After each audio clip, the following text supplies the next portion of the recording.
there's a crew in town. The head hillbillies are making their rounds. Small town whispers loud and clear. The sheriff shot the judge in his chambers chair. Sheriff got a secret he won't keep. Judge shot dead in his disbelief. A lot of people have some stories to tell. Dark pass away, get the sound of a shotgun shell. All the secrets spill on down. Voices loud in this old town. From the courthouse to the ground. Rumors fly and they can't be bound. Neighbors hide behind their blinds.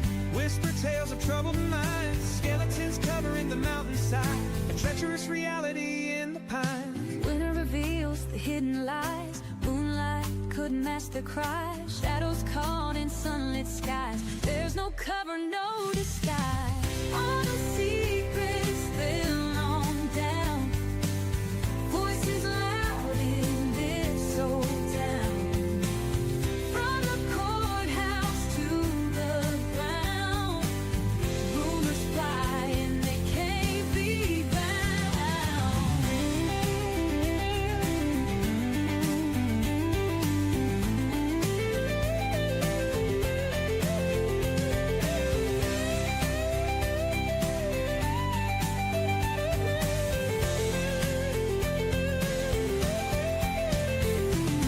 Winter reveals the hidden lie.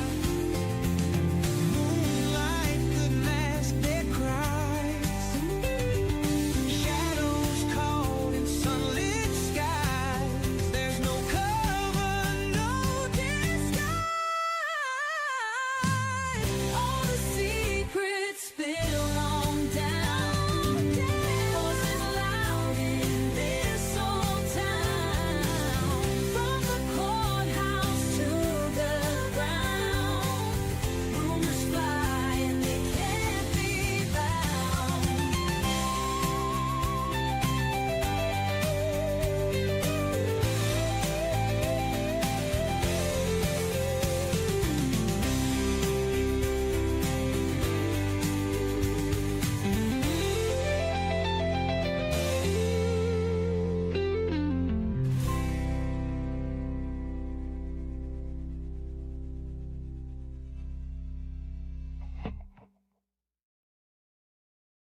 Hello, everybody. Welcome to the show this evening. We've got a special treat tonight. I'm going to go ahead and pull them up in here. We got Docket Dodgers. Welcome to Hey, the show. hello. So we've got Wade Hall and Matt Hager. Matt is a lawyer, and I think, Wade, you're a law student, right? That's right. I'm trying to be a lawyer. We're working on it. Well, you guys are great. Welcome to the show. My name is Elizabeth. If you have not been here before, where have you been? We're glad that you're here. This is Hillbilly Crime. Now, we've got a new case, kind of this big, I don't know. I'm going to let the guys tell it because I am learning about this with our viewers tonight. So, Matt, tell us what we got here. We have a possible double homicide in Stanton area, Winchester area. I think that there was a young lady named Rochelle Dawson. She had actually went on a hike or a walk or something, and she never did come home. And whenever her boyfriend came home, his son had said, "Hey, we can't find Ray nowhere," and that's what they called her, was Ray. And they said, "We can't find her nowhere." So he went out screaming, yelling for her. He said, "I texted her multiple times. She never did reply to me." It was very out of character for her. And I think they actually found her in and it was is that the hotel one or the Airbnb, Wade? I think it's the hotel one. They actually found her at a Red Roof Inn. And they had some white capsule pills that they later tested, and it was too much methamphetamine inside of those. It was like 5,000 nanograms per milliliter, and I think the normal overdose is like 200 milligrams per milliliter. They found that the room was rented to a Brian Epperson. They went out to his truck, and they found the same style capsules out in his truck. That's also related to another death in Winchester. And I don't remember the young lady's name right now. We got it pulled up, Wade. Yeah. But She went by Chrissy, but same situation. It was an overdose. They found the capsules near the crime scene, and those capsules matched the ones that were found in Brian Epperson's truck that was at the hotel later. And they were about a month apart, and this one was also at an Airbnb rented by Mr. Epperson. So he was connected to both of them by being paying the bill for the rooms, and the same substances were found in both locations. I pulled up your all's description underneath your video that you guys did on this, and it says we're gonna watch one of your guys' shows. It says that you break down the chilling case of Brian Epperson, a man now facing red rum charges in Powell County, East Kentucky, after the tragic death of Kristen Morris in an Airbnb. But she wasn't the only one. Multiple women, Rachel Dawson, Hillary Davis, and others, have died under eerily similar circumstances, all allegedly tied to Epperson. Was it just meth or something far more sinister? I love your all's description. no, thank you. Whoever wrote that did a really good job. It says you guys put victims connected to Brian, Kristen Morris, Rachel Dawson, Hillary Davis, and then an unnamed woman. Yeah, the family, they were very adamant like these weren't like drug users, so they wouldn't have been consuming such high quantities of drug. Even recreational users wouldn't consume the amount of drugs that were found in their system. Mm-hmm. Well, one of the other cases in this area, the Mickey Steins and Judge Mullins case, one of the victims of Ben Fields, Jennifer Hill, she had died of a drug overdose, and I often wondered what her autopsy would show. You know, what kind of substances did she overdose on? Was it something that she normally would take? You know, stuff like that. We're not like experts on methamphetamine consumption, but I thought it was odd that the meth was in pill form, like they were in capsules. Mm-hmm. So that leads me to think you're maybe trying to pass it off as something else, or this is not meth. Well, substance abuse, we have watched the evolution of substances over the last 20 years go from pain pills, opioids, and then it moved to the harder stuff. And then, you know, now you've got so many different people that are just putting stuff together that a lot of people have, or well, not people, but illegal organizations have pill presses that they're making their own, they're pressing their own hard pills. So people think that it's something that, you know, is a pharmaceutical drug that has come from a pharmacy when it's actually got, you know, the big F word that's unaliving people, and big H word. We're seeing a lot of. For sure. And if you're just taking something like that, you would never know, because it's in a capsule. You can't really test anything in a capsule without breaking it open. And it would be a good way to possibly trick someone. Yeah, absolutely. Well, I had, just to kind of jump this in here, I had spoken with somebody who was with Jennifer Hill whenever she did pass away. And they said that she thought she was just going in to do a pill with somebody. Somebody was doing one with her. And the next thing you know, she came back out, jumped in the vehicle, and they took off down the road. And he said she started, what was that? Oh gosh, that wasn't a Percocet. And the next thing you know, she was dead. So people, happens really quick. Yeah, people just don't know what they're ingesting into their body nowadays. That's for sure. Okay, so let's pull up. Do you all just want to pull up this video and watch it? Your show? That's fine with us. But when we at the time we recorded the video, we didn't realize that there was a third victim had been found. It was Hillary Davis. It was the same situation. She was found in November the 7th, 2024 at a Super 8 motel room or Super 8 hotel room. Same thing. Toxicology report said that hers was 360 times over what a typical overdose was. And she had reportedly met Epperson on a dating app. Wow.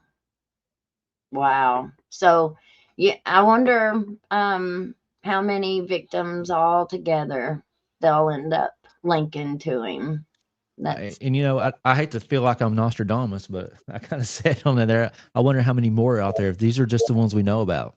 Yeah, yeah. and the very next day, it starts coming out that there was this other lady, and the same exact fact pattern.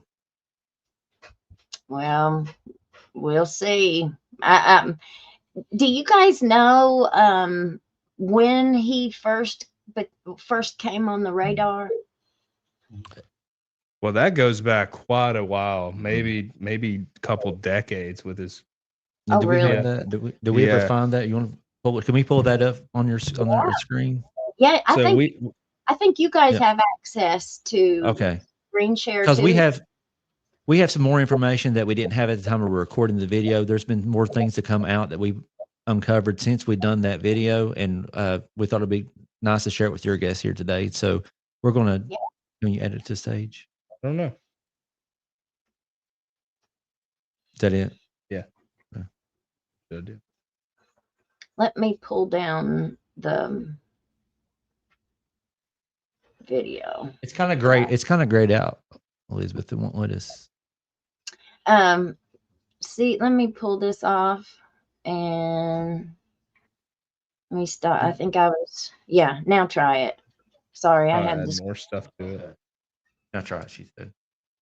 Yeah, I had the screen share occupied. Okay, it's on now. Is there any way to refresh on our end to be able to do it? Because it's Yeah, all of our stuff is grayed out. Oh, there we go. Victim. Yep. Yep. Victims Okay. of Brian Epperson. So do we need to tell you which one we need to pull up? Do you all have access down there where it says add to stage and remove? No. So No. if you just go through it there, and you go to the very last one, we have a court trial summary of his first encounter with law enforcement. It'll be the last one. That. Yeah. Yes. Yep. So this was from a DUI that ended up with someone dying. He pled out to I thought that this is not the jury trial. yeah, this is the jury trial. Yeah. Okay, so he was found guilty. Yeah. We have pictures of the car crash. If you back up 3 pictures, I see it. This car Yeah. crash. that was added to the Victims of Brian Epperson Facebook page. It's a really active Facebook page, and this was added by, I believe, his mother of the victim, and it shows just how destroyed the trucks were. So it was a pretty violent collision, and he was found to have been high on some substances when it happened. So he has a history of connection to drugs, and it seems like he hasn't left that world. You know, we were looking through this, and we were trying to find this specific car crash, and we found multiple burglary and possession charges that he had too. Right around 2013, 2014, we found some of those charges. Look there. A. Clem says Brian hit and unalived a man in Clay City 15 plus years ago while high on rugs, allegedly, and he spent time over it. You can look that info up. Also, he's been known for rugs for many years, allegedly. Yeah, Clem is who added it to our live stream when we had the other one going, and that's how we found out to look more into that situation. And when it goes back to those burglary allegations and charges against him, he has a long history of apparently very voyeuristic behavior. If you go back to one more picture, it says spy cams. The Yeah. Facebook page was saying he was doing work for these people, putting in something household related, and he sent an invoice for what he bought, and they looked at what he bought, and it showed his past orders, and it seems like he's buying these spy cams to put in people's homes. Wow. And we actually have a charge. We talk about it on our show for voyeurism. He got that out of Clark County, and he was hiding a hidden camera in a digital clock. Yeah, of a ex-girlfriend. He had spy cameras in her bedroom.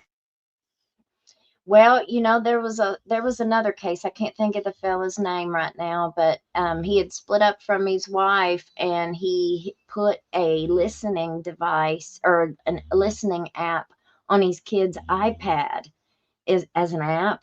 And so whenever the mommy's new boyfriend came over, he heard them through that spy app and came over and unalived them both. That's really, wow. those are dangerous.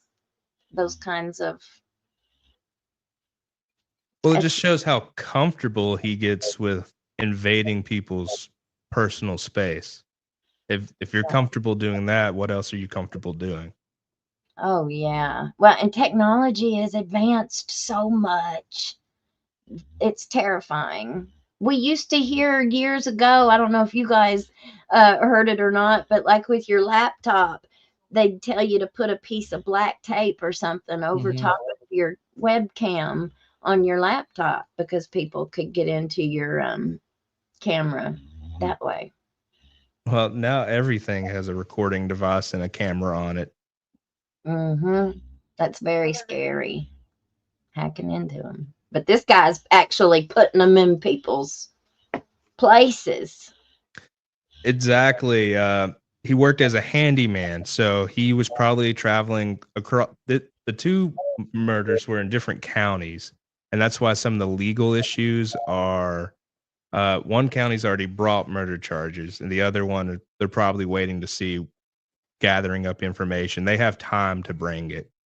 So he's been traveling throughout multiple counties, Eastern Kentucky, doing handyman work. So it's hard to tell how many homes he has been in, especially with these women. He seems to have almost a MO of 20-some-year-old women. And pretty. Yeah. Wow. Yeah, no, dating apps, right? Right. He's been finding them on dating apps. Hillary Davis happened November 7th, 2024. And then looks like May 31st, 2025 is when we find out about Kristen Morris. And then June 27th is when we find out about Rochelle Dawson. So we can see a pattern. I mean, it looks like one victim, it was 6 months until he did Kristen Morrison, but I mean, it was a month between Kristen Morrison and Rochelle Dawson. What leads me to believe there's more out there that we don't know about. What happened in between November 2024 and May 31st, 2025 that we don't know about. Can you all read the complaint? Criminal complaint? Yeah, I can read it. We don't need another one. I can read it off of. My eyes are bad.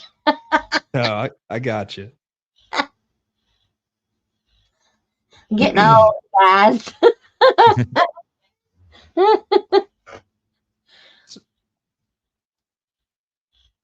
So the first one we have here is for the possession of controlled substance.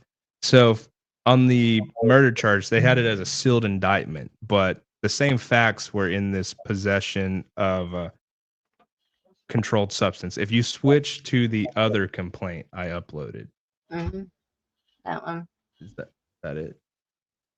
Says video voyeurism. No, it will say go to the next. That's page 2 of that one. Page 2. Okay.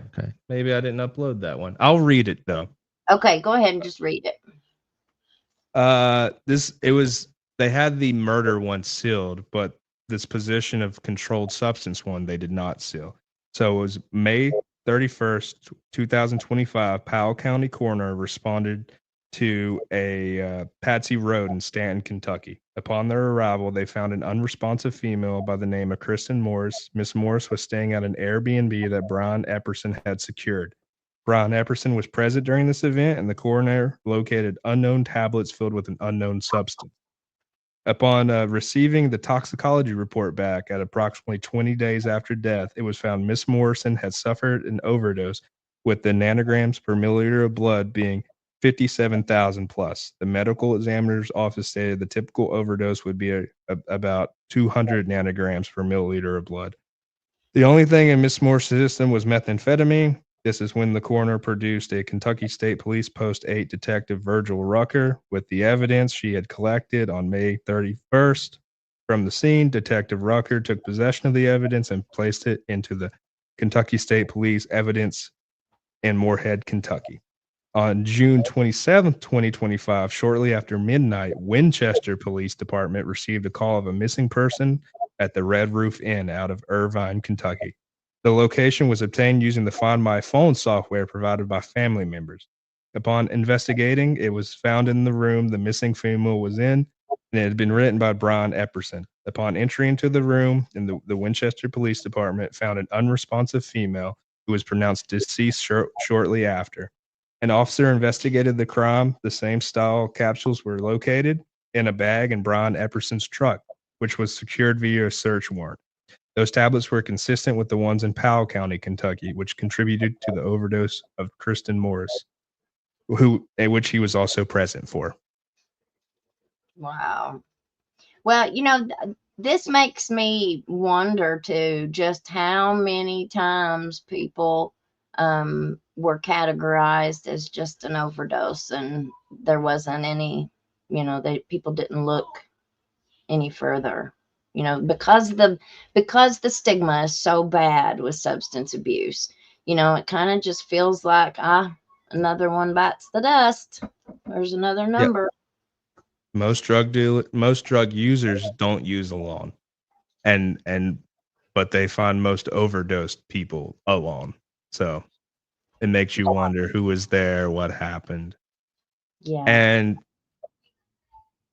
I mean, if we just look at some of these numbers, what'd you say was a typical overdose? they said 500 or they said 200 nanograms per milliliter of blood. Kristen Morris was 57,000. Rochelle Dawson was 14,220, and Hillary Davis was 72,000.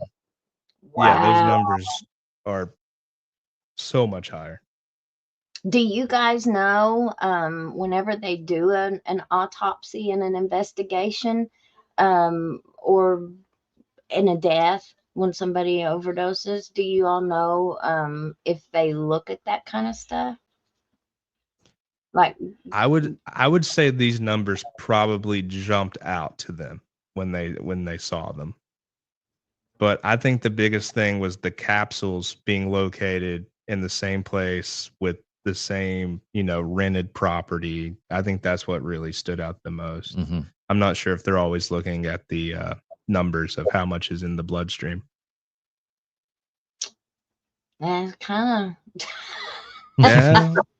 I mean, it just seems like common sense to me. It'd be something really easy to check and see. Well, I think the only reason they looked into it was because of the family. The boyfriend was trying to find the woman. Like, I think family advocating for victims is the quickest path to getting something done. Mm-hmm. Absolutely. We've got I pulled the video up of her boyfriend talking. Y'all want to watch it? Sure. Before we watch yours. And let's see if I can do it this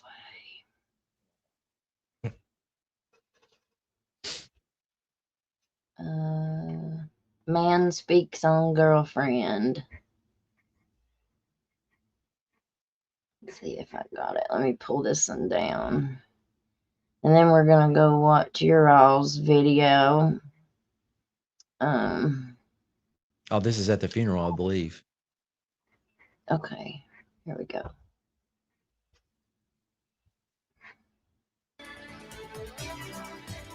Good evening. I'm Annie Brown.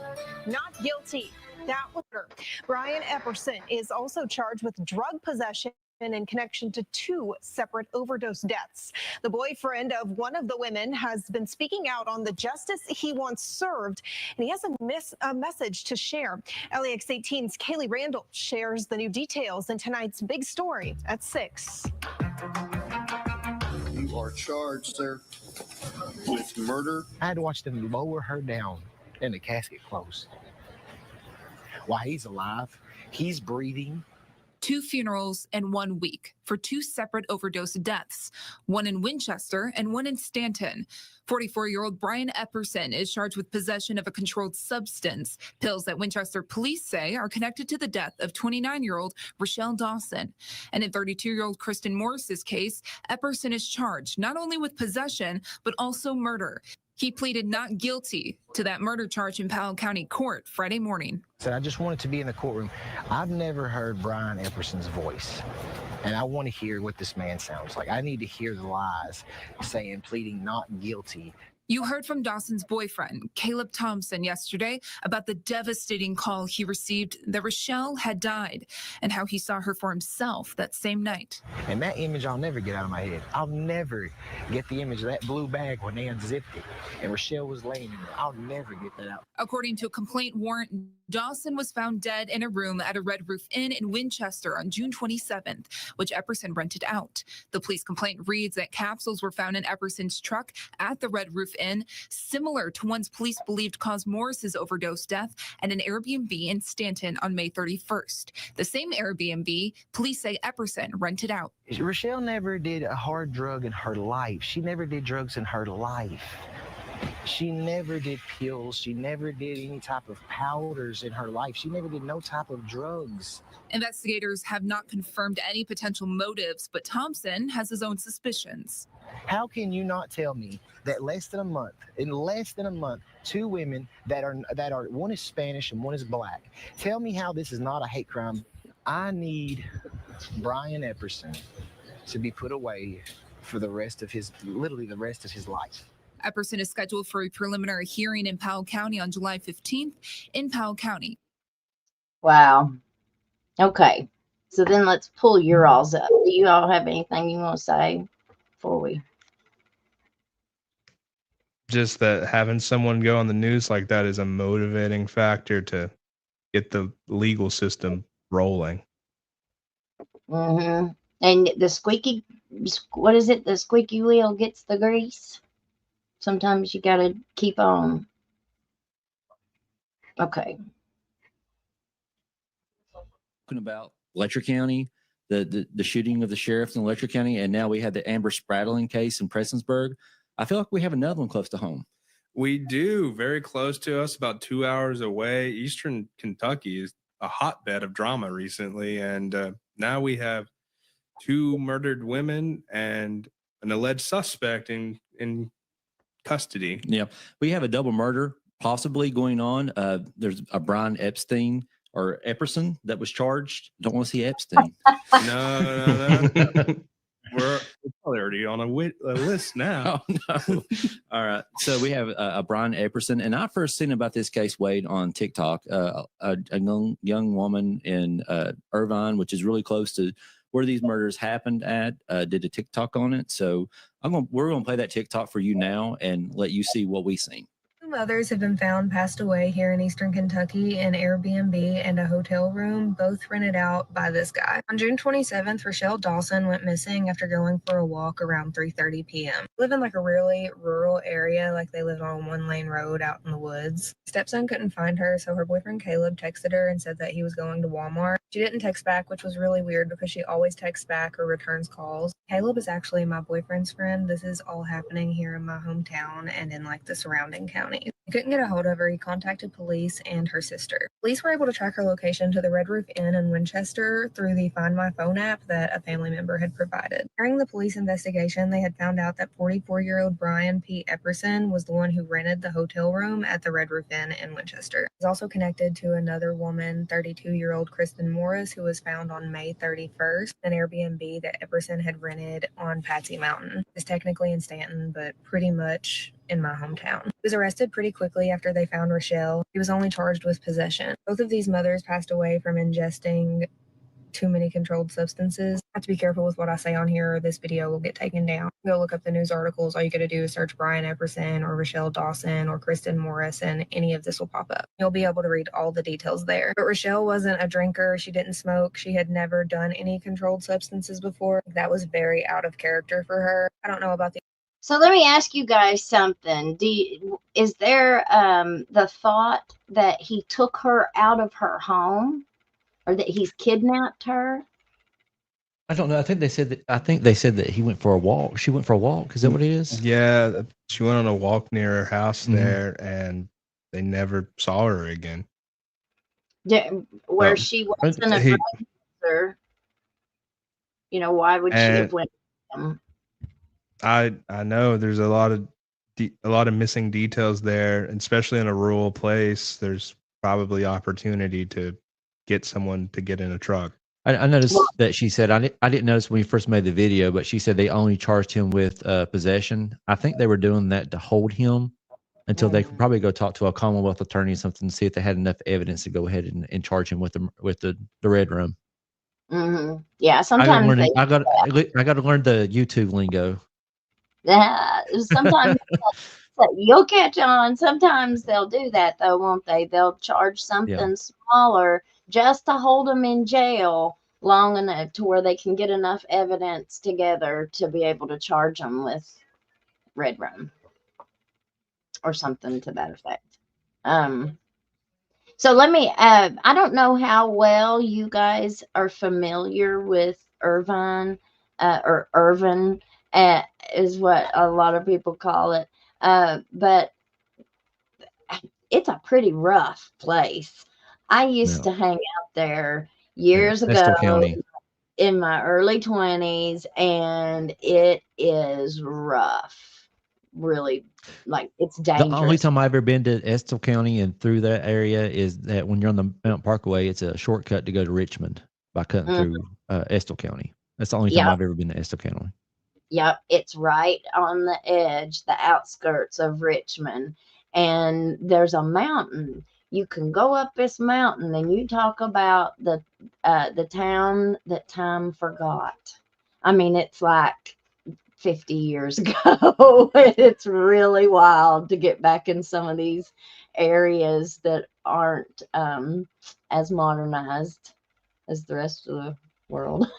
the other girl, but I'm assuming the same can be said for her. Now been charged with connection to the Kristen Morris case. Winchester PD did put out a statement saying that he was the prime suspect in Rochelle Dawson's investigation. Hopefully charges will be brought forth on him for that soon too. More people need to be talking about this. I mean, this is so close to home. This could have happened to any of us. It could have been me. It could have been you. Please share this video to spread awareness. Make your own video, whatever it takes. You can also find a lot more details that's not listed on any of the news channels on her boyfriend's Facebook page, which is right here.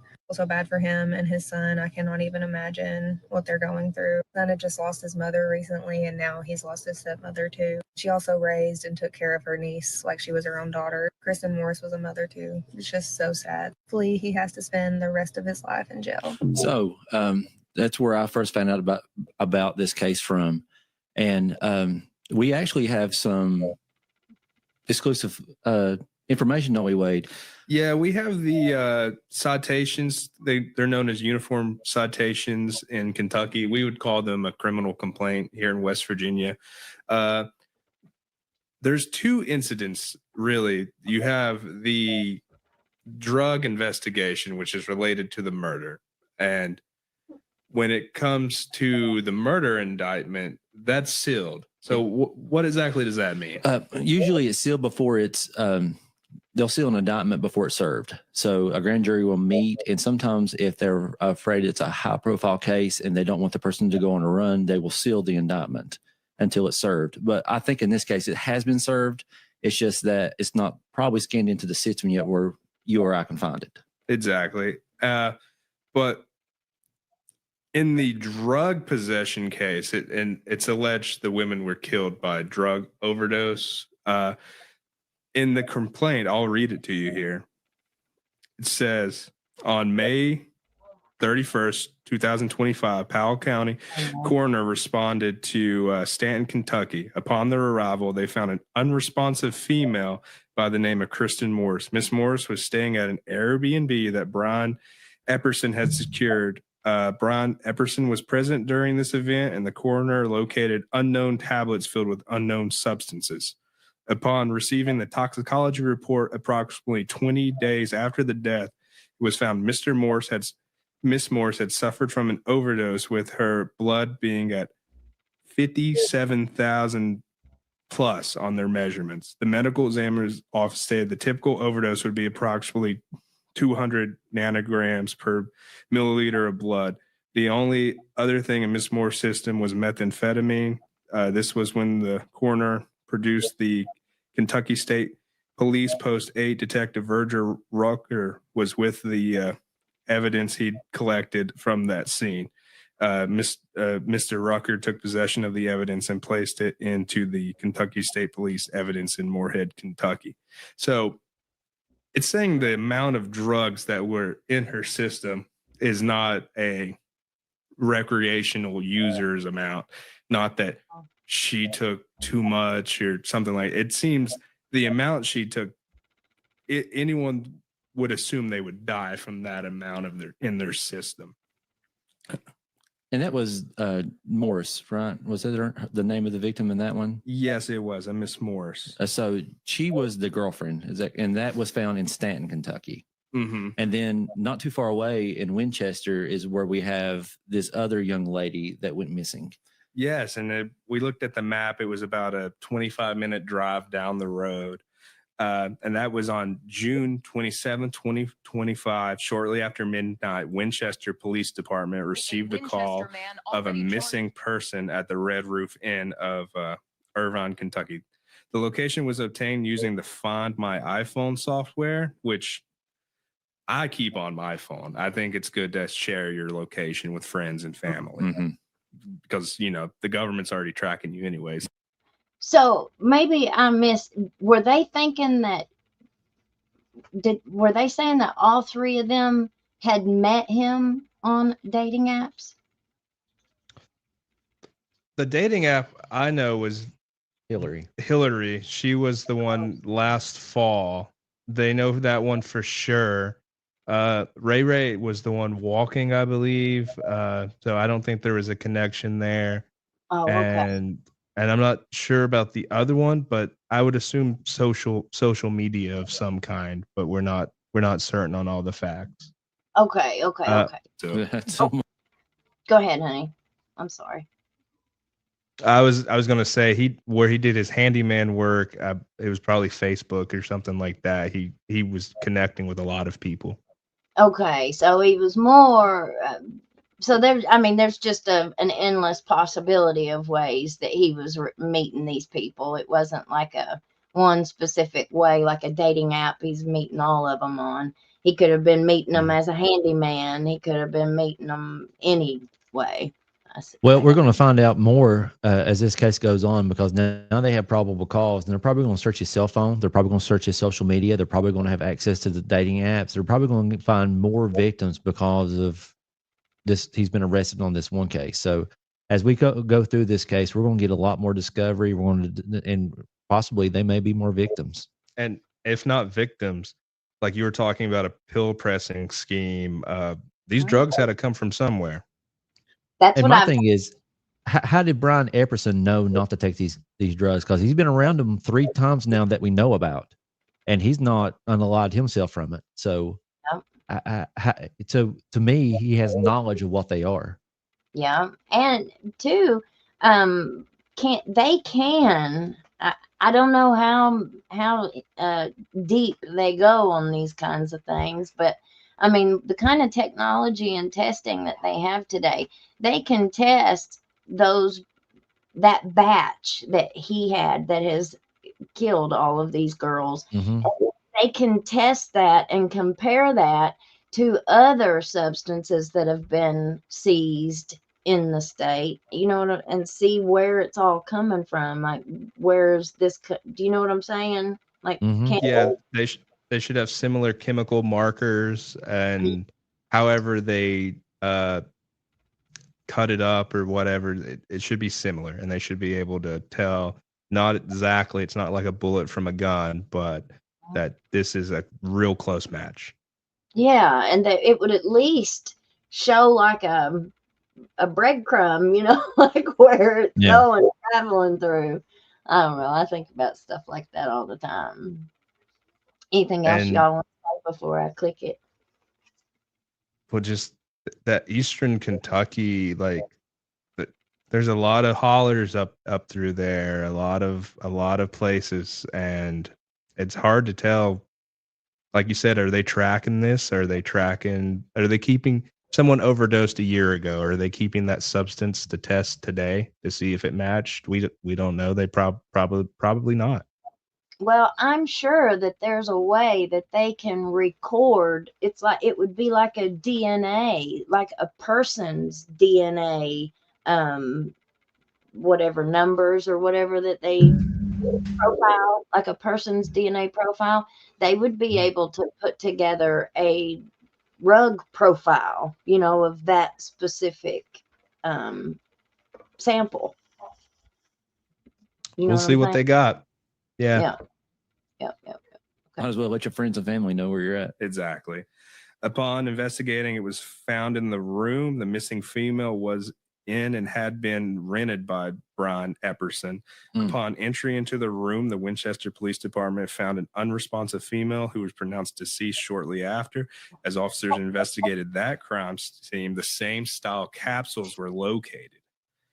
So that was located in a bag in Mr. Epperson's truck. So the same cause of death they would assume from the first crime scene was found in the second crime scene in the truck of the suspect, and they searched it with the search warrant, which means they were covering all their bases.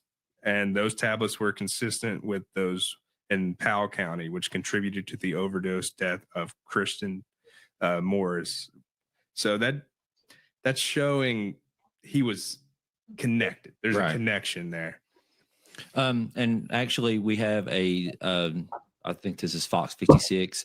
They actually went out and they interviewed the boyfriend. I think you said the boyfriend tried to text her or call her, and she never returned the calls, and it was just out of character for her. And they actually have an interview with him and a little bit more about this double murder potentially that's going on. So we'll play that now. Let you guys listen to that. But before you play it, I just want to say, like, he was very active in this, like talking to the police, getting them involved, getting the media involved. And when something happens like that, like a tragedy, you want someone advocating for you, and he's doing exactly that. This person right here, that's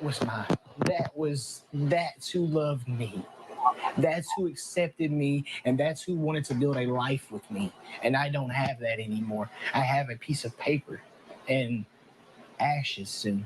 On Thursday, June 26th, Thompson says he hadn't heard from Dawson in a few hours and he wasn't able to get in contact with her, which was not normal. When his son called him saying Riri, as Thompson referred to her, wasn't home, he knew something was wrong. I went outside and I screamed for her. I screamed until some of our furthest neighbors around our one-lane road heard me because I couldn't stop. I just kept screaming for her. I just kept calling her phone and she wasn't answering. Rochelle's sister pinged her phone's location, which showed that she was here at this Red Roof Inn off Interstate Drive in Winchester. When first responders got here, they found a lifeless Rochelle Dawson in one of the rooms inside.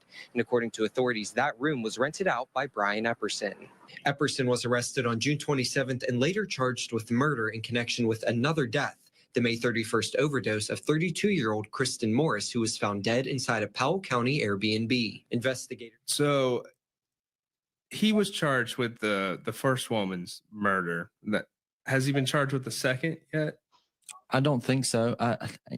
These are two different counties. It's the Powell County is where the murder citation's from, I believe. Yeah. So Clark County, that's Winchester, would actually have to do the other murder charge. So I don't think anyone's charged him yet. And that might be just because the grand jury is not met in Clark County yet, and they're waiting on the grand jury to convene to indict him.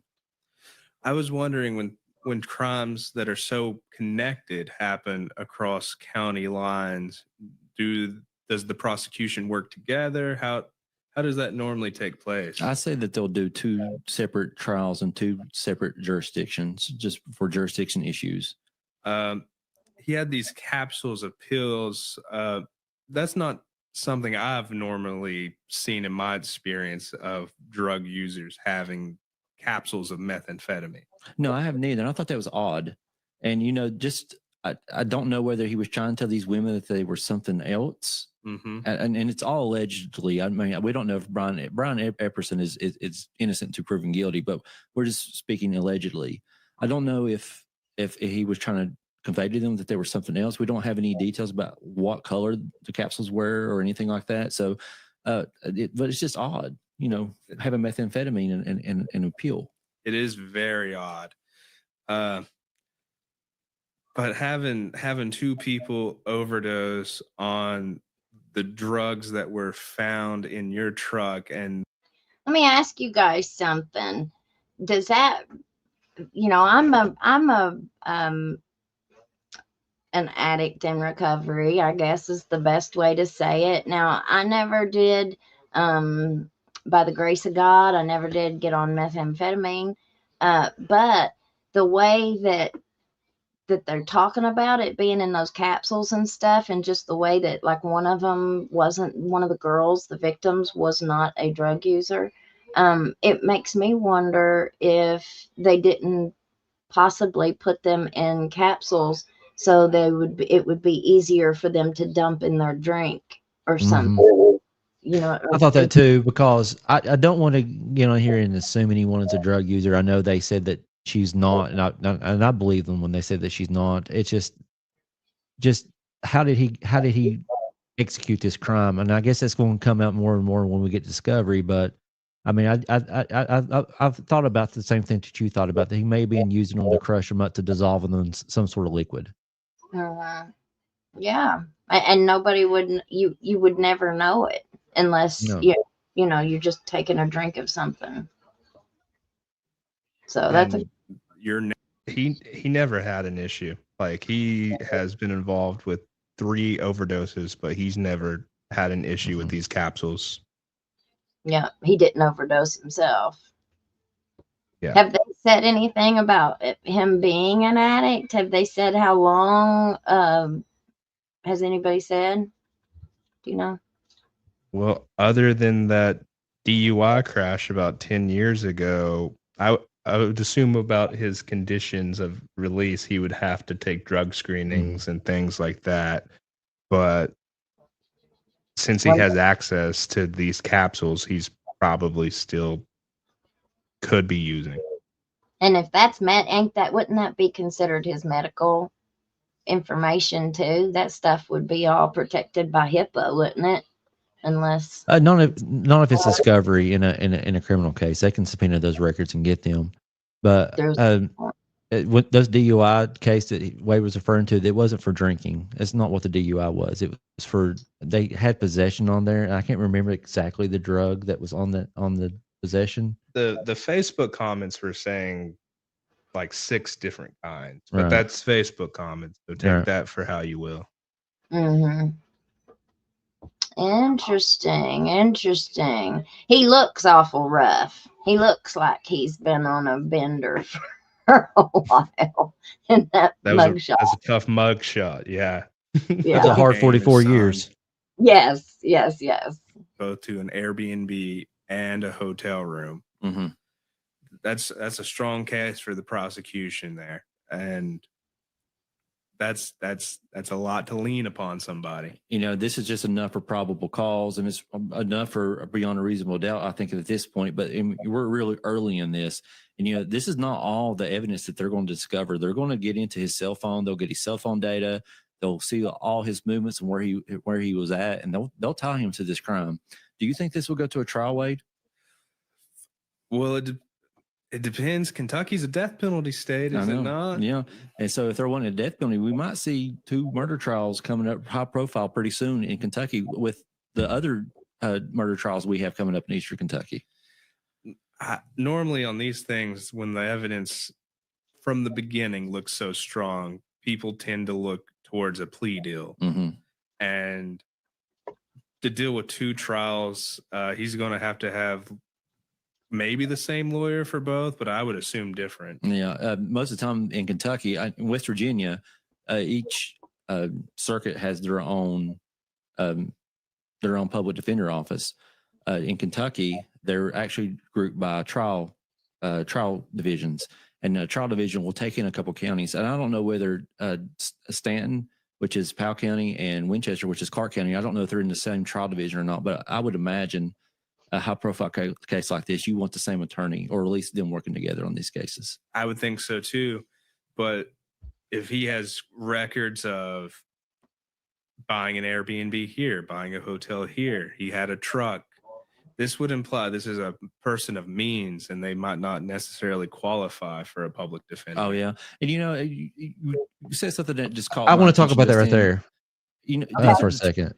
Yeah. And Wade called that correct. He said that this is a person of means, and he may not qualify for a public defender. And we actually got information that he has retained an attorney in this matter. Tucker Richardson, an attorney from out of Lexington, is going to handle his defense. And he is a non-criminal defense attorney in Lexington area. I think he has handled murders in the past, and so that's who Brian Epperson's retained to be his legal counsel. Do you know anything about him? There was an airline pilot. I had a triple murder, and he defended the airline pilot on that. I'm not sure the result of that case. I just received that information whenever we started the live stream. And so that might be the reason Brian Epperson has retained him. I watched that trial, and really? Yes, I watched that trial. I was glued to it, to the TV. That man, I thought he was not guilty. I would have said not guilty, but he was handsome too. So that might have been. Do you remember anything about the attorney? They were good. That boy thought that they had won it. Whenever the jury came back and convicted him, you could have, it was just unbelievable. Yeah. Good lawyer like that makes me think it'll go to a trial then. Yeah. And this is a lot of times the reason why a prosecutor will take a plea deal, because we had Josh Farrell on the program not too long ago, and he's an assistant prosecutor. And he said, a good defense attorney can throw a wrench into anything. Just look at the OJ case. And so, and a lot of times you got to explain to families that when you get 12 people in a box, you never know how they're going to think, what their life stories are, or what they're going to decide at the end of a trial. So rather than taking a chance, it's why most of the time that the state will offer a plea deal. Mm-hmm. And it's the same way I tell my criminal defense defendants all the time. If it can go the other way, you might as well take a plea deal if you don't have a solid case, because when you get 12 people in the box, you never know what's going to happen. Yeah. And you don't know how people are going to perceive you. Like a first impression, you don't get a second chance to make a first impression. And like that guy that you were just talking about on the triple murder, they also had a female lawyer who did a lot of work on that case.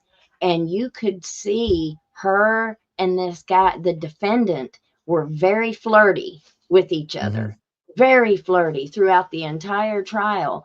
And which he was a very charming guy. Like he really was. He had me voting not guilty. He had me convinced. But and it just makes me wonder how much, that comes off on the jury, Yeah, I think it does. Yeah. And it's also the risk that you take as a defendant getting up on the stand and testifying too. It's the same thing.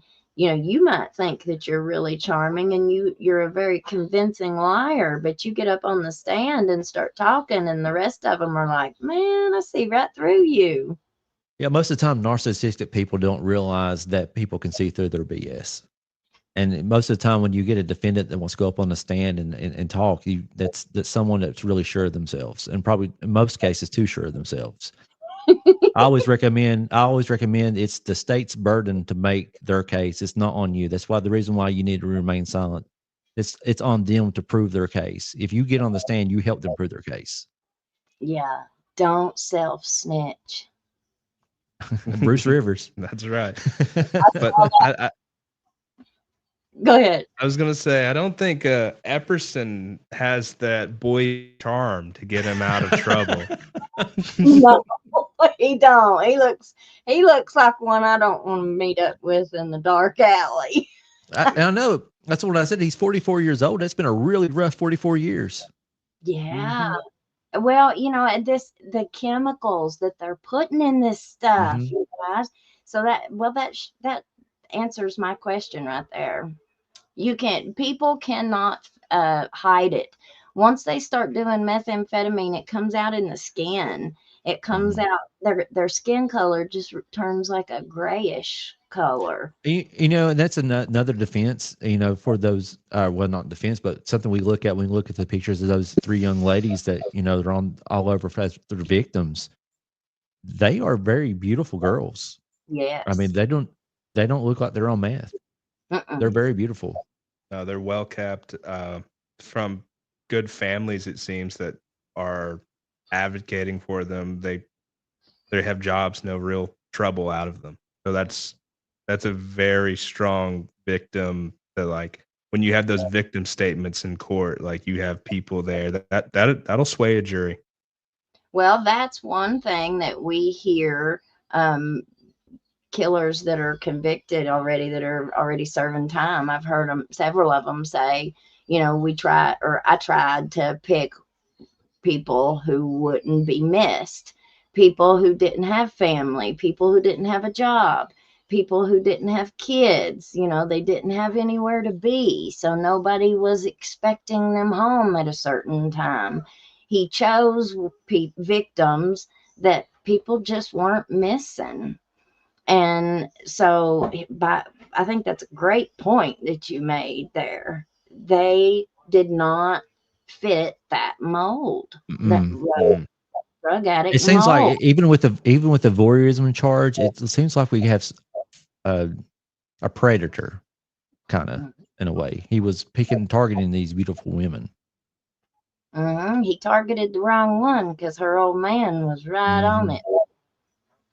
If he hadn't have been, Go ahead. go ahead. I was going to say, before we start back, I just want to give a shout out to Marnie P. I seen that chat you put up. She put "leave your DNA" on the like button while we were talking about the DNA stuff. I thought that was very clever. I just want to give her a shout out for that one. Yeah, thanks, Marnie. Marnie's one of our mods. She's great. Thank you, Marnie. I was going to put it back up. That we know about. Do you think there's possibly anything out there that we don't know about? Because it seems like the same MO. It did the same thing. How many days apart were these two? Oh, they were within a week or so.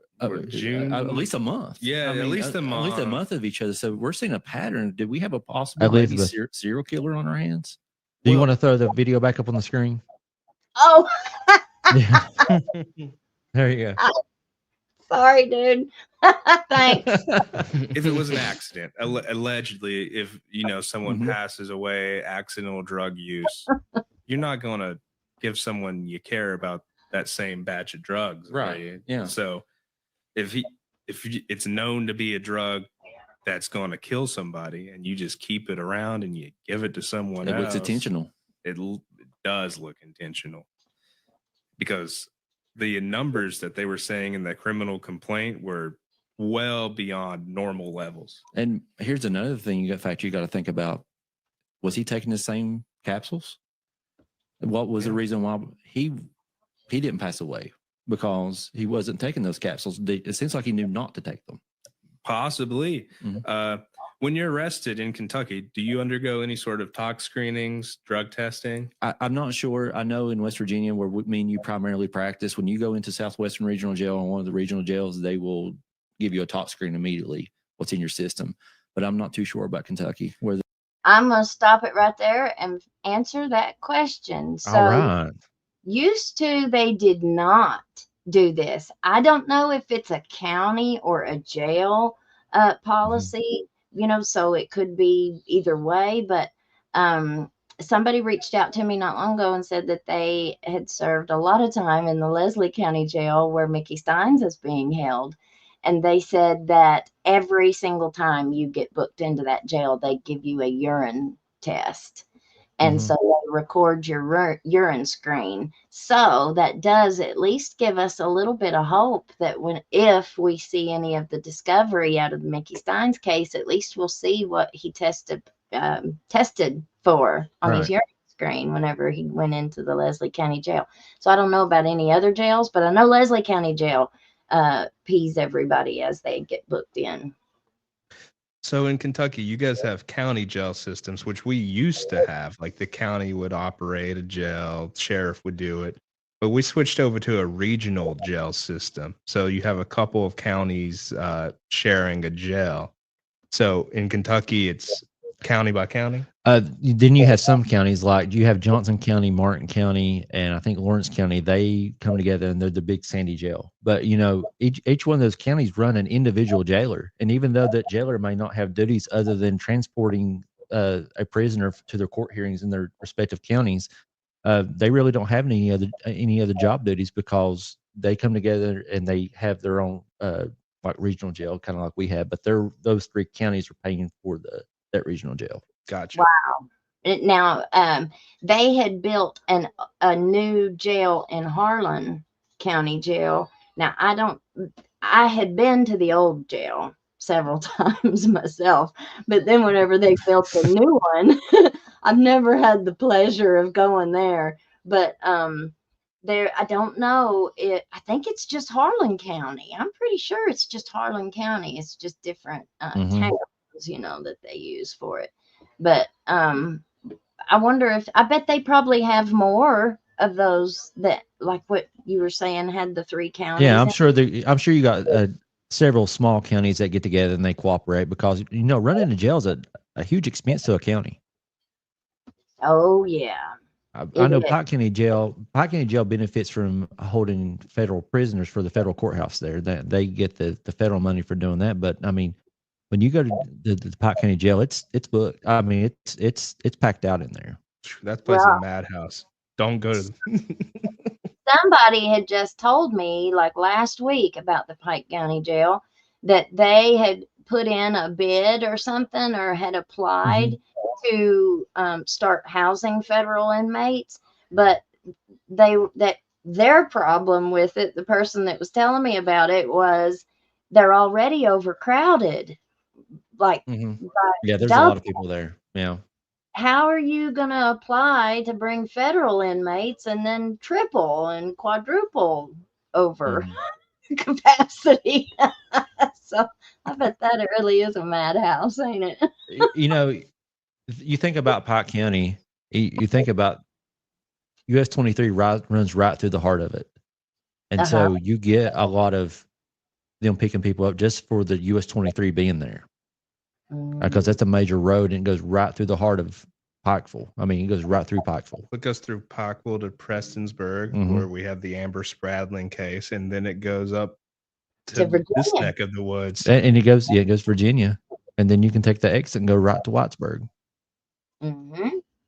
Yeah, and I guess that would probably be a pipeline there, wouldn't it? I'd say they've had a really big problem with trafficking across the mountain, these states.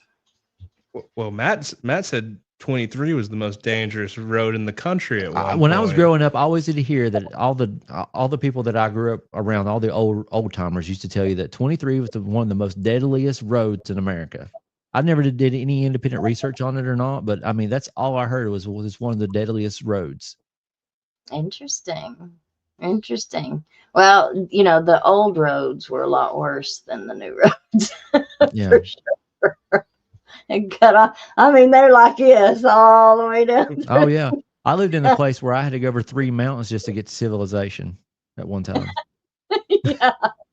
Uphill, had to walk barefoot uphill both ways. I mean, because in Kentucky, you got jails ran by counties, and every county's different. because if he goes into that jail and his drug test comes back clean, that's something. That's right there. telltale. Yeah. Yeah. I would like to talk about a new charge that has came out against them. Oh yeah, it's the video voyeurism. I think is a new charge, and we have that complaint here for you on the docket, Dodgers. And Wade's going to read that to you now. Yeah, and to have something like this come up afterwards, it just shows that he has a lot going on. He does have a lot going on. And this was from 6/30/25. As the police were continuing their investigation into Epperson, a detective was interviewing a female at Shayla Maru, which is when a digital recording device was located in the female's bedroom.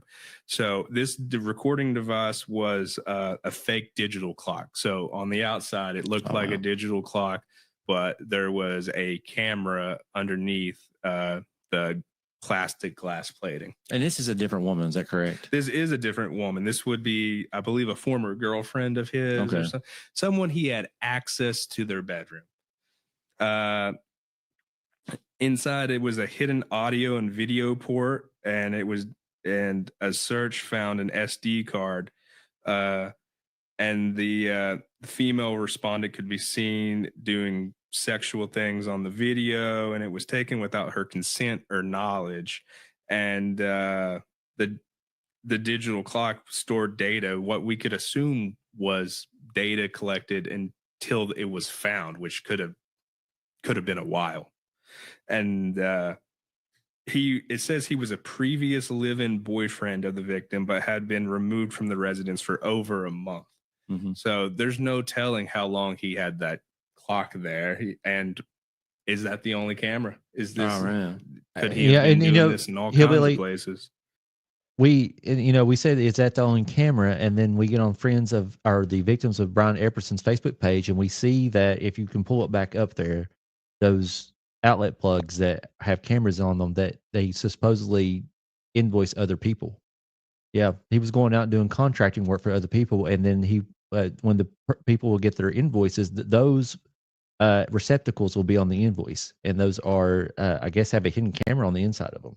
Yeah, I would assume wireless, maybe. Yeah, and he would just have collecting videos and audio of people inside their homes. And that's why I said these are really beautiful women. He's putting hidden camera inside of a women's home. We may have some sort of predator serial red rummer on our hands. You're muted. Yeah, big time. Thanks. Wow, man, it's just insane, ain't it, that it's this bad. Okay. And you can see, I've just now seen it on its Amazon Business. You can see that says your order on behalf of Epperson Contracting. I'm just now noticing that on the receipt. Yeah. But look at the price. Yep. What's the price? $188. Yeah. Listen, man, you bring a plug into my house and you tell me it's $188. Gonna have a problem. Well, that would have stood out on an itemized list to me, a $200 outlet. yeah, but that's one of the things. I'm always talking about white collar crime, and how easy it is with like these nonprofits around here. Well, not just around here, anywhere. Whenever they start putting in all of this financial information, if you don't know what you're looking at, you might look at it and put your big old John Hancock right on it and say, here you go, it looks good. And you just looked at it, but you didn't know what you was looking at, I have a big pet peeve when we watch the city council meetings and you got somebody that goes over the budget information or whatever. They'll get up there and they'll just ramble off a whole bunch of numbers and stuff. And you're sitting there like, I don't even know what I just listened to. I have no idea what you were even talking about. How does that inform people? Like, this could have been Yeah. a very similar thing. People put it on Yeah. there, just don't notice it. Exactly. You're getting your contracting work done, and you're like, okay, this is the price we agreed to. Here's his list of stuff that he needed. Here's Mhm. the check, and you just go on about your day. You trust people. Right. Yeah. You already trust him enough to let him in your home because you're probably not hanging out there all day while he's working. Yep. Yep. Absolutely. Okay. Let me get back over here, guys.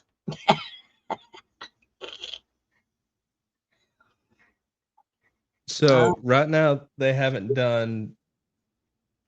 scheduled anything new, have they? I think we have a couple of hearings coming up. Wait, I was just looking at that. Let's see if I can find them really quick. I had them pulled up. Because the more discovery that comes out in this case, I bet the wackier it's going to get. Well, I don't see a schedule in order, but he did have his prelim on the Kristen Morris on July 15th. Oh no, his next hearing is July 15th. We just had that, right? That's when they said his bond. His bond is actually $100,000 cash. That's what they said his bond for. Does anybody know anything about his family? Has he got money? I don't know. I don't know anything. Hopefully someone that's listening right now is local and they know a little more because the local people always know the most. Yeah, anybody that is familiar with this case, reach out. hillbillycrime@gmail.com. You guys want to give your Docket Dodgers email? Yeah, of course. Yeah, we're docketdodgers@gmail.com. All right. So if y'all have any information, reach out to me or reach out to them and share Hillbilly, it. I think we're going to have. I don't see. Maybe Mickey's case might play out, but I don't see the Amber Spradlin one playing out, and I don't see this one playing out too. So we might have to have two trials we need to cover. Yeah, That's something to absolutely. look forward to. It is. I am. Go ahead.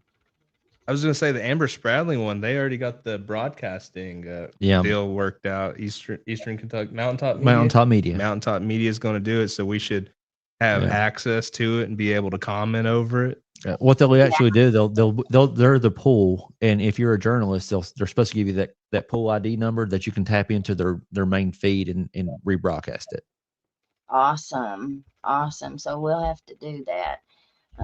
Definitely. I was interested in streaming the Stephen Stearns case. Are y'all familiar with the Stephen Stearns? I haven't heard of that one, no. Maddie, so it was the little 13-year-old girl and her mom's boyfriend, of course, unalived her. And it ended up, whenever she went missing, they took the phones, and just checked his phone. Well, he had done a wipe of his phone, but as he had been taking videos of this little girl for the last 8-10 years of her life, it had been syncing to his Gmail account. To the cloud. The cops found it, and they charged him with so much stuff because he was like stupid. I mean, he had been taking pictures of this little girl like almost every day that he was around her. It was Where awful. was that at? In Florida. Stephen Stearns. Yeah, it's been a really, really big case. The mother has not been charged. They don't have any evidence that she knew, but it was just total negligence and it was right in her face. I don't know how she didn't know, but she says she didn't know, so they've not charged her. But Stephen Stearns' trial was supposed to start this week. It's just such a sad and such an upsetting case. Oh no. Hard to watch. It is hard. Those things are really hard to watch. So I don't know. But you guys got anything else to say before I push the button? Push it. Yeah. It just makes you really think of he's setting up cameras. He's allegedly doing sexually depraved things. Do we have a mental competency defense? I wouldn't think so because I feel like he is knowingly doing whatever he's doing. It's not like he's acting upon a whim or here that. Where do you go and buy a fake digital camera with a recording device? You have to intentionally go on the internet and find it. Yeah. So let me stop at and point out Jules B. Sounds like he was in the movie business. You know, that is one of the big thing. Everything's digital. And I used a little pig Latin, y'all, or no pay. Yeah. That's my word for it. The essay stuff. When they get his phone, right? If he's in any of these online groups, online chat rooms, they might blow up big.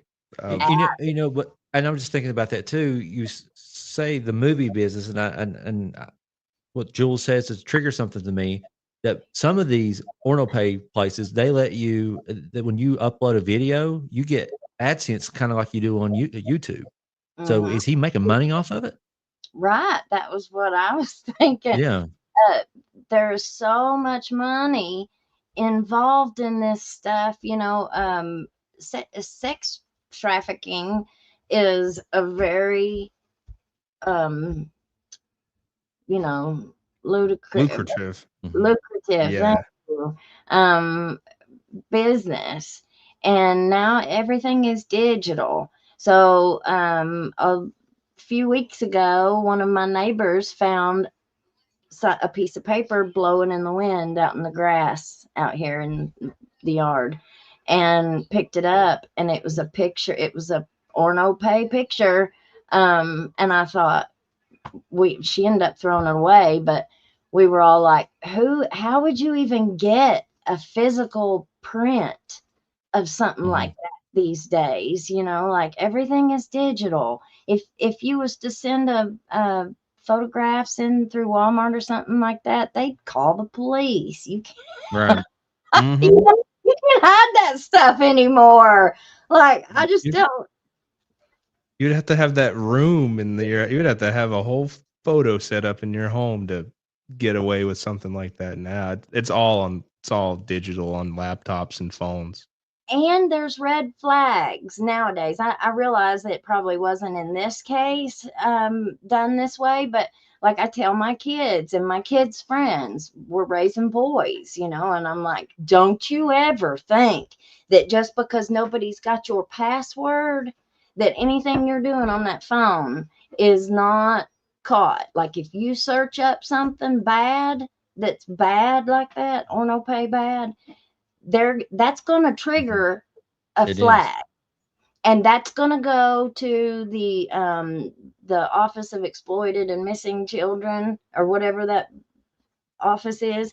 It goes to them. They're the ones who flag it, and then they send a referral or whatever, or report or whatever, to the local police department or whoever it is, and they send the IP address of where that flag came from. And then they have to investigate it and find out who, you know, what device and who that IP address is connected to, or, you know, whatever. And so they can find out. And you're thinking, well, nobody sees this. Nobody's got my password. You know, I'll just sit in the bathroom and do what I'm doing. Yeah, until cops come knocking on the door. So don't think. Sometimes I feel like the local police just don't have the knowledge or maybe the want to be involved in that kind of stuff.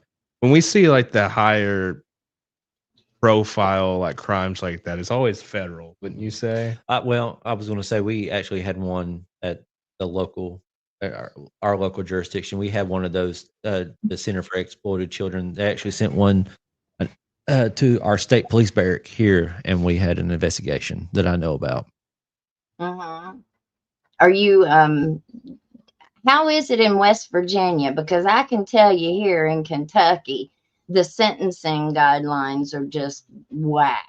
Like one person can get probation and no jail time, but then somebody else get 50 years.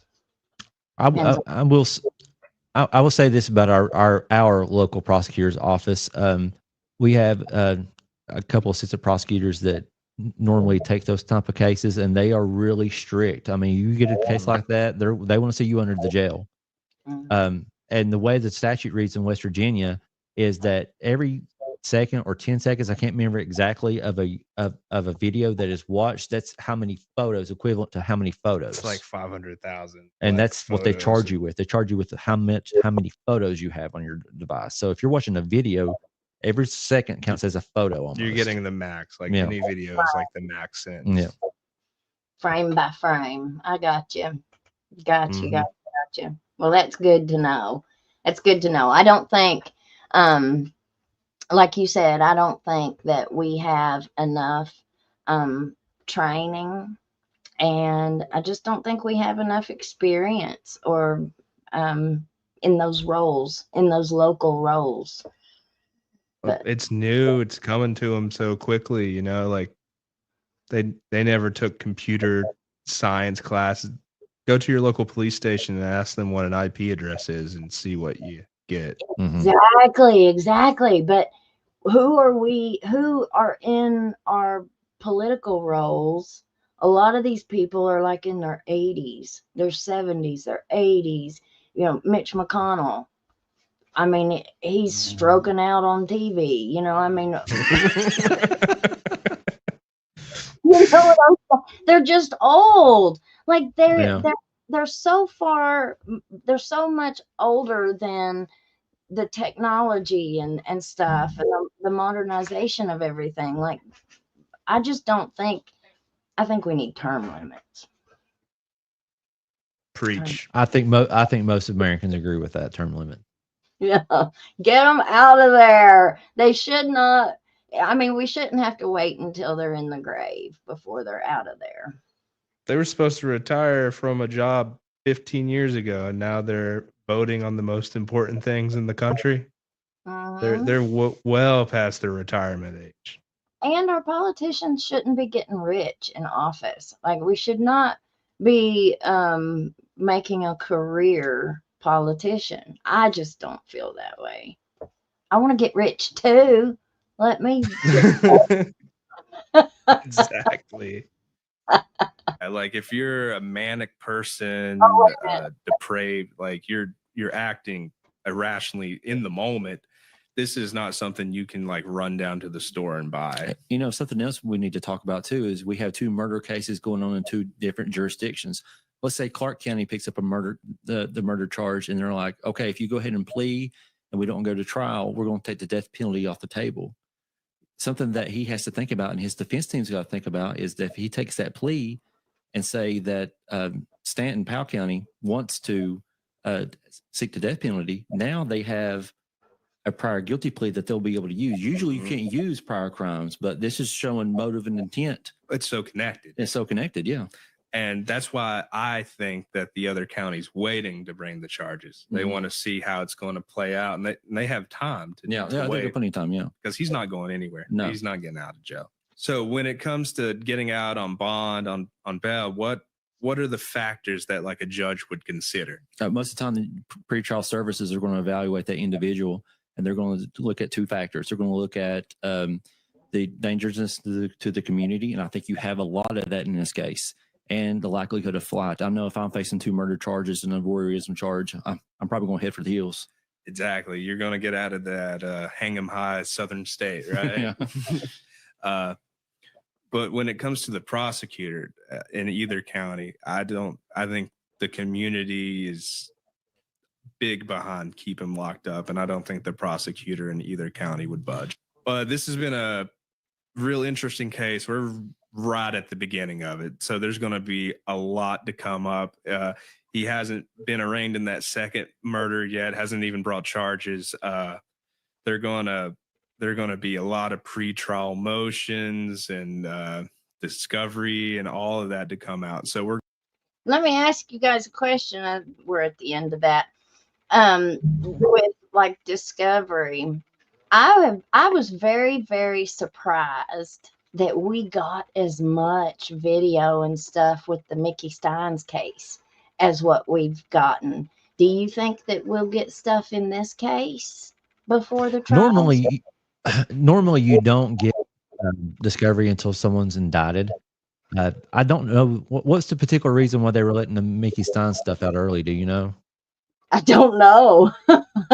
I was surprised. It might be just the fact it might be a Freedom of Information FOIA request from some sort of journalism agency putting it up. But most of the time, those type of things are exempt from Freedom of Information Act, an ongoing case. But I don't know. I hope we do. I think that there's going to be, and if you think about it, if you are the prosecution team, you want some of these bits to get out into the community, so that way when you go pick a jury, it's just like the Amber Spradlin case and the Mickey Steins case. How many people do you think in Eastern Kentucky have not heard about something about these cases?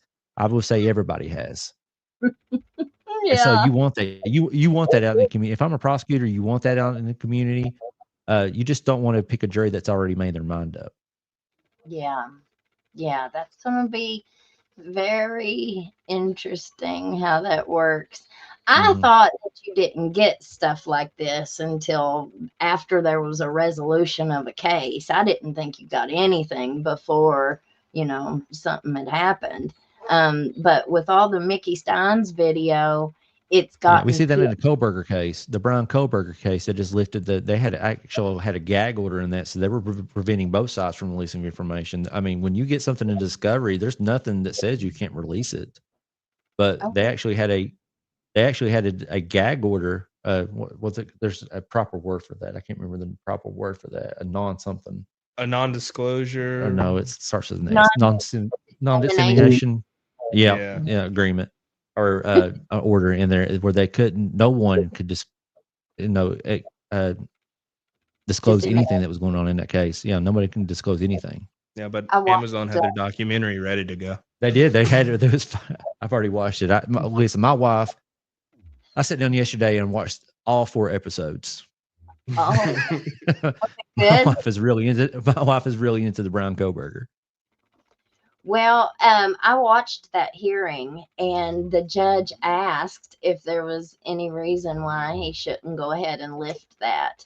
And the prosecutor wanted it in place until sometime. And then the defense attorney, she was like, yeah, I want to keep it in place too. And he was like, I'll give you until this, whenever it was. It's like the end of that week or something. And he was like, okay, I'm going to lift it. What I hate about it is think about Brian Kohlberger. I mean, I watched that documentary. I didn't know a whole lot about the Brian Kohlberger case until I watched that documentary. And what I hate about what those 4 young kids went through is now that Brian Kohlberger may potentially be able to write a book in prison and profit from all that. Can he? Yeah, he can profit from. Yeah, and then somebody can just deposit his money as a commissary, especially, he's got somebody on the outside that's willing to help him and willing to help, spend his money the way he needs it to be spent. But I mean, he's never getting out of jail. He can only enjoy it in jail, but still, he's going to have plenty of money. I didn't think anybody could profit financially from a murder that they committed. You might be right, but I mean, OJ wrote his book, right? But he was acquitted. OJ was acquitted, but that's what type of situation popped in my mind. An OJ Simpson, like if I did it. Yeah, well, regardless, there's all different ways that you can hide it. Right? Yeah. Well, the families could still sue. His families could still sue for some of that money. Oh yeah, like wrongful death, and they'll be able to attach to that money. So that's probably what they'll end up doing. That's fine. Yeah, let him make his money. Yeah, let him take it. That's right. That's right. Well, so this is going to keep on going, and we will absolutely cover this. I'm glad that you all brought it to my attention. Thank you, Matt, for hollering at me with it. No problem. I like collaborating with you, and you give a lot of insight, and you break things down in a way that I feel like normal people need to hear it broke down, and not because you understand it at a high level, and you're like me, you're like hillbilly. You can talk to somebody at the lowest level that you need to. That's right. Yeah. Thank you. I appreciate it. Well, you all are always welcome back anytime. You guys always have a standing invitation anytime you holler at me like you did, Matt. I don't want to say something too. When we first came in here, we were right under 500 subscribers, And I was talking to you about that. I just checked my phone, and we're over 500 now. So I want to thank you, and I want to thank you to all the Hillbilly Crime community for putting us over the top there. Yeah, we really appreciate it. Yeah, and we will absolutely keep hollering and giving y'all a shout out. And you're coming along. Don't worry. Hey, it's been a month. That's what. Well, I said it's been 1 month. We've already hit our watch hours on monetization. We're just lacking the subscribers. Once we get to that point, I mean, I feel like we hit it really fast because it takes most people over a year to hit it. And just the support we've got, we really want to thank everyone for it. Yeah, absolutely. Well, thank you guys for going over there and subscribing to their channel. We're gonna keep on sharing your stuff, and we'll keep shouting out subscribers, and we'll get y'all monetized quick. We'll help you. Well, and it is really not about the monetization. I think me and Wade would do this anyways. No, we love it. We have so much fun doing this. I mean, somebody posted on our comments the other day, can you guys do a show without giggling? And I was like, I don't think we can. No, we can't. I know, man. I heard a long time ago somebody said if you find something that you enjoy doing, you'll never work a day. And that's what I say. I'm so thankful for this job now, because this is what I would be doing after I got off work. You can tell you're meant to do it. You really can. You do a really good job. Well, thanks, Matt. Well, you and Wade, you guys have a great rest of your evening, and we will see you next time, okay? You guys got anything you want to say? You anything else? No, you covered it. All right. We'll see you later. Bye. Bye, guys. Bye. All right, guys. Well, you all, let's see. Does anybody got anything else they wanted to say? I got a plea deal wood chipper for Mom, too. Okay, death was taken off the table. All right. Well, you all have a great rest of your night, and we will see you all tomorrow. I don't know about Stephen Stearns. I don't know what we're going to do. I wanted to follow that case, and I didn't realize that it was on this morning. Sorry, y'all. But send me an email, shoot me a message, and we'll get tomorrow planned out. See, Miss Anita, do you know where I can get digital image on some pictures forensically? Is that what you're asking? I don't know, Miss Anita. I don't know, honey. Send us an email. All right, guys. Well, Lord, we thank you, Jesus, for one more day being able to come together in your name. We thank you for all the blessings that you give us, Lord. We thank you for the roofs over our head, our shoes on our feet, the food that we eat, the clothes that we wear, the vehicles that we drive. Lord, I'm so thankful for everything. Every single day that we wake up is another blessing that we didn't have yesterday. None of us are promised tomorrow. We can walk out our door and never come home tonight. I plead the blood of Jesus over myself, my children, all of our viewers, everybody that can hear the sound of my voice. I plead the blood of Jesus over our lives, Lord. Whatever's going on, only you know. And I pray that you move in each and every one of our lives, however we all need you to move. I pray that you go before us, Lord. Put your light at our feet and let us not waver. Don't let our feet fall, Lord. Hallelujah, hallelujah. I thank you, Jesus. I pray that you'll forgive me for my sins. I fall short every single day, Lord. I make mistakes. I say things I shouldn't say. I pray that you'll put a watch over my mouth and help me to not say things I don't need to say, Lord, and give me the words to be able to say what I do need to say. I pray for your Holy Spirit, Lord, to just guide me. Hallelujah, Lord. I thank you, Jesus. I thank you for your presence in my life, Lord. I thank you for all the healing that you've done. You've healed all those broken places in my heart, Lord, and I'm just so grateful. Until we meet again, Lord, We give you all praise, honor, and glory. In Jesus' name, amen. All right, guys. Well, you all have a great rest of your night, and I will see you tomorrow. Peace out, Girl Scout. Bye.